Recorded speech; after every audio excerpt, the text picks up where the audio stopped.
The Middle East is once again facing a moment of extraordinary tension as a rapidly escalating conflict spreads across multiple countries and battlefields. What began as targeted strikes between longtime adversaries has expanded into a regional confrontation involving missiles, drones, air defense systems, and ground combat stretching from Lebanon and Israel to the Persian Gulf.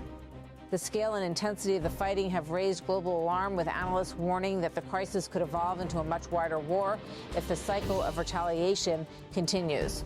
One observer described the unfolding crisis bluntly: the Middle East conflict is spiraling into a multi-front war with missiles, drones, and ground battles unfolding simultaneously.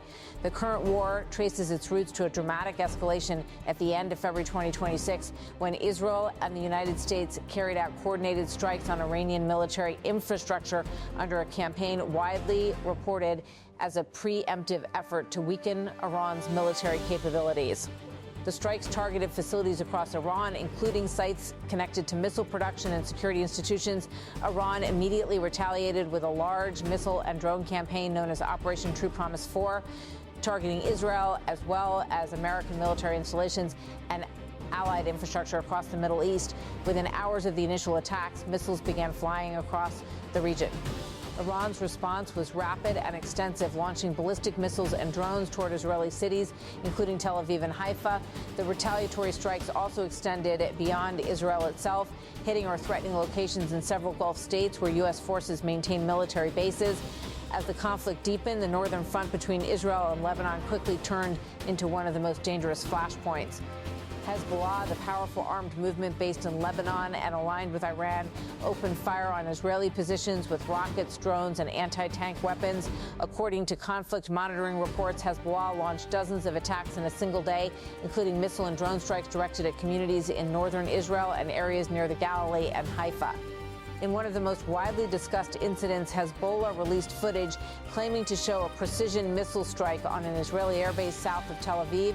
The footage spread rapidly across social media platforms, reportedly showing a projectile hitting what the group described as a key Israeli military installation.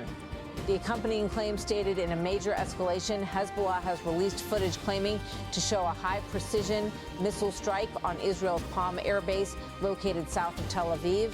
If verified, the strike would signal that Hezbollah's missile capabilities are capable of reaching deep into Israeli territory, targeting strategic military infrastructure rather than only border areas.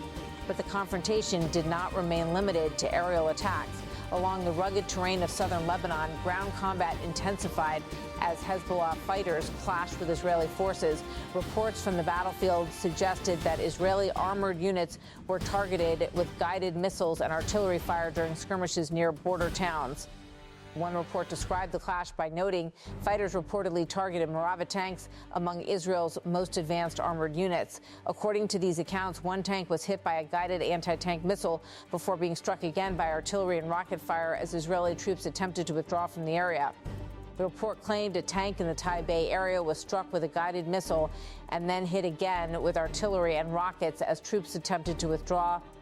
Hezbollah also claimed that several additional tanks were targeted in separate incidents, though independent verification of the exact damage has remained difficult due to the ongoing fighting. The group simultaneously launched multiple rocket barrages toward Israeli troop concentrations and nearby settlements along the frontier.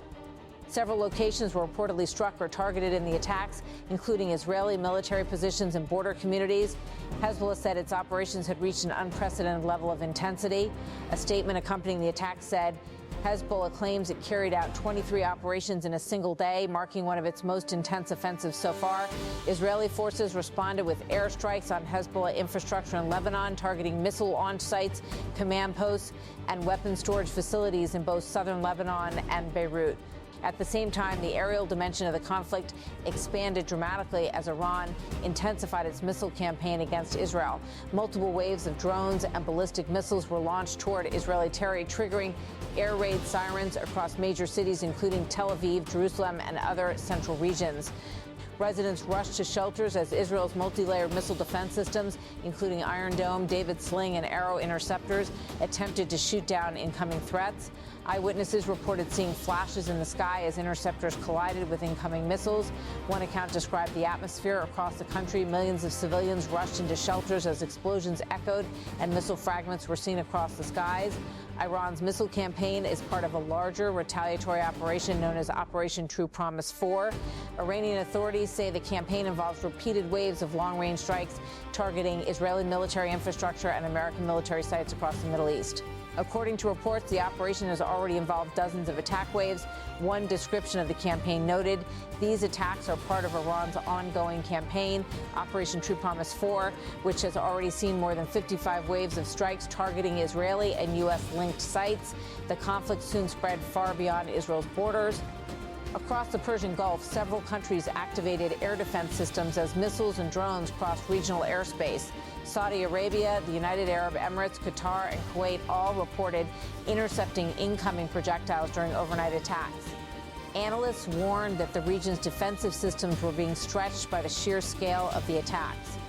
One observer summarized the situation by saying across the Gulf, air defenses are being pushed to their limits. Some of the intercepted drones and missiles fell as debris across populated areas. In the United Arab Emirates, falling fragments reportedly caused casualties and sparked fires near energy infrastructure. Since the beginning of the war, Iranian attacks on the WOA have included hundreds of ballistic missiles and more than 1,000 drones targeting infrastructure and military installations. Iranian officials also confirmed that their missile campaign included strikes on several U.S. military bases in the region. Among the most significant targets was Al Udeid Air Base in Qatar, the largest American military installation in the Middle East. Al Udeid serves as the headquarters for the Combined Air Operations Center, which coordinates aerial missions across more than 20 countries. One report described the attack by stating Iran has also confirmed targeting the Al Afra Air Base in the UAE, a key hub for U.S. forces, and the Al Udeid base in Qatar. The strikes represented a direct challenge to Washington's military presence in the region and signaled Iran's willingness to expand the battlefield beyond Israel itself. The escalation reached another level when Iran announced a new wave of attacks as part of Operation True Promise 4. Iran's Islamic Revolutionary Guard Corps said it had launched another series of strikes aimed at what it described as strategic targets inside Israeli-controlled territory and American facilities in the Middle East. The statement declared the announcement came from the Islamic Revolutionary Guard Corps, declaring a new phase of strikes aimed at what it describes as strategic targets inside the occupied Palestinian territories and a major United States military base in the region. According to Iranian reports, the strikes focused on command centers, missile defense systems, and other military infrastructure. Iranian media said the attacks involved several types of long-range ballistic missiles capable of striking targets across vast distances with high precision. A description of the weapons involved stated the weapons of choice were reportedly precision-guided ballistic missiles.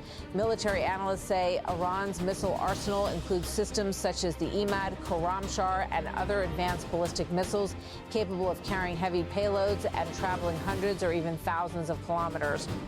In addition to missiles, Iran also deployed large numbers of so-called one-way attack drones, unmanned aerial vehicles designed to fly into their targets and explode on impact.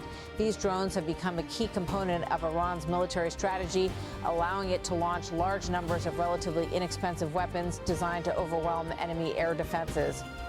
But beyond the military objectives, Iranian officials also framed the latest wave of strikes as a symbolic act of retaliation. According to statements released by Iranian authorities, the attack wave was dedicated to a child reportedly killed during a strike inside Iran earlier in the conflict. The statement said the Irgak says this wave was dedicated to Moshaba, a 4-day-old infant killed in a recent strike inside Iran. Iranian reports claimed the infant died alongside family members when a residential building near the city of Arak was struck. Iranian officials described the child as the youngest victim of what they called the Ramadan War. One statement said Iran has called him the youngest martyr of the Ramadan War. Iran also issued warnings that further retaliation could follow. A statement warned now Tehran is issuing a warning that those responsible will be held accountable and that this revenge is far from over. As the war continues, the human and geopolitical consequences are mounting rapidly. Hundreds of people have been killed across Iran, Israel, Lebanon, Iraq, and the Gulf states since the conflict erupted. Entire communities have been displaced as military operations expand into densely populated areas. The war has also sent shockwaves through the global economy. Iran has threatened shipping through the Strait of Hormuz, a narrow waterway that carries a large share of the world's oil supply. Disruptions in the region have already driven energy prices higher and raised fears of broader economic instability. Diplomatic efforts to contain the conflict have so far struggled to keep pace with events on the battlefield. Governments across Europe, Asia, and the Middle East have called for restraint, warning that the expanding war could destabilize the entire region. For millions of civilians across the Middle East, the war has already transformed daily life. Air raid sirens, missile interceptions, and military mobilization have become routine across several countries. Cities across the region, from Tel Aviv to Tehran, Beirut to Doha, remain on high alert as military forces prepare for the possibility of further strikes.